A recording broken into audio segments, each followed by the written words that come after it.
আল্লাহ পাকের দরবারে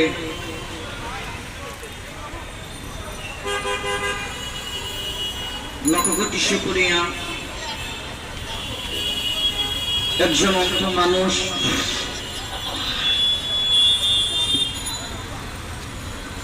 এতিম সন্তান, এতিম মানুষ আমার বাবার ভ্যান চালার টাকায় লেখাপড়া করেছি। আজকে আমার আব্বাকে হারিয়েছি, তাই আপনাদের সহযোগিতায় আল্লাহ তাআলা আমাকে চালাই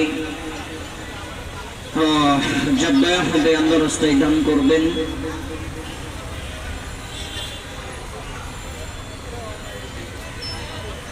আল্লাহ তাআলা আপনাদের প্রত্যেকের দানগুলো কবুল করবেন ইনশাআল্লাহ। যেই বাবার ভ্যান চালার টাকায় লেখাপড়া করেছি